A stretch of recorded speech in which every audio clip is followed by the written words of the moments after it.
मराठा आंदोलक जरांगे पाटील पुन्हा उपोषण करतायत। अंतरवली सराटीत जरांगे पाचव्यांदा उपोषणाला बसलेले।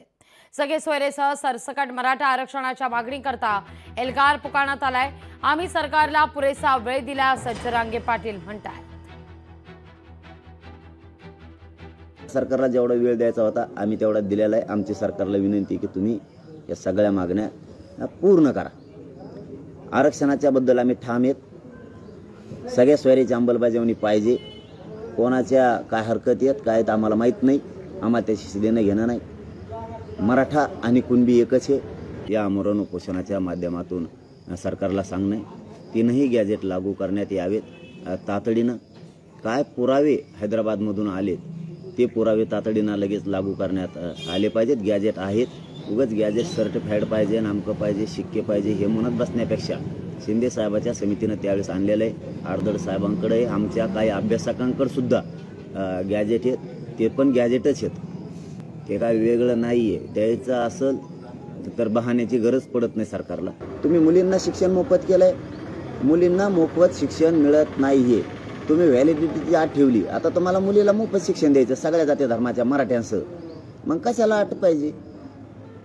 ते खुलं करून टाका सगळं। मुलींना मोफत शिक्षण म्हणलं की मोफतच, काही अडचण नाही ना तुम्हाला। सरकारनं मराठ्यांच्या ज्या सगळ्या मागण्या आहेत, सरसकट मराठ्यांना कुणबी प्रमाणपत्र देण्यात यावं, सगळ्या सोयरीची अंमलबजावणी, जे आमच्या मागण्या आहेत त्या सरकारला माहिती आहेत। वारंवार त्याच सांगत बसणं ते सुद्धा बरोबर नाही। सरकारला माहिती आहे, मराठा समाजालाही माहिती आहे। बहाणे आता नको, तुम्हाला वेळ पाहिजे होता, आम्ही तो वेळ दिलेला आहे। समाज जनता समजून घ्या, हे लय चालू आहे। ते धनगरांना आरक्षण नाही द्यायचं, मराठ्याला नाही द्यायचं, बंजारा बांधवाला नाही द्यायचं, मुस्लिम बांधवाला नाही द्यायचं, हे लय चालू आहे। मध्येच काय कोण आणलं लाडका बहीण, लाडकी बहीण, आता लाडकी मिळवण्याची तयारी चालू आहे। आता ते बी आणणार म्हणजे यांना फक्त सगळे लोक ते गुंतून ठेवायचे।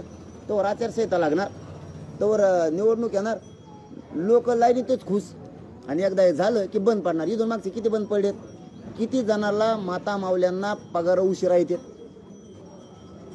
कित्येक तरी। या सगळ्या संदर्भात रावसाहेब दानवे यांनी काय म्हटलंय पाहूया। सरकारला जेवढा वेळ द्यायचा होता आम्ही तेवढा दिलेला आहे। आमची सरकारला विनंती की असे अनेक आंदोलनं भारतीय जनता पार्टीच्या कार्यकाळात झाले। मी स्वतः आंदोलनं बघितलेत। या विषयावर काही आजच चर्चा करतो आम्ही असं नाही आहे। कालच्या बैठकीत चर्चेचा विषय नव्हता, कारण ते उपोषणाला बसलेले नव्हते।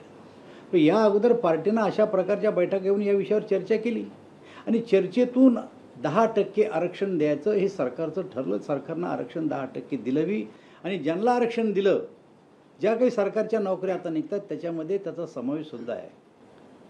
आम्ही आमचा निर्णय केलेला आहे, पण त्या निर्णयानं समाज म्हणा किंवा नेते म्हणा समाधानी जर नसतील तर त्यांना उपोषण करण्याचा पूर्णपणानं अधिकार आहे। लोकशाही मराठी ऐका, पहा, जागरूक रहा।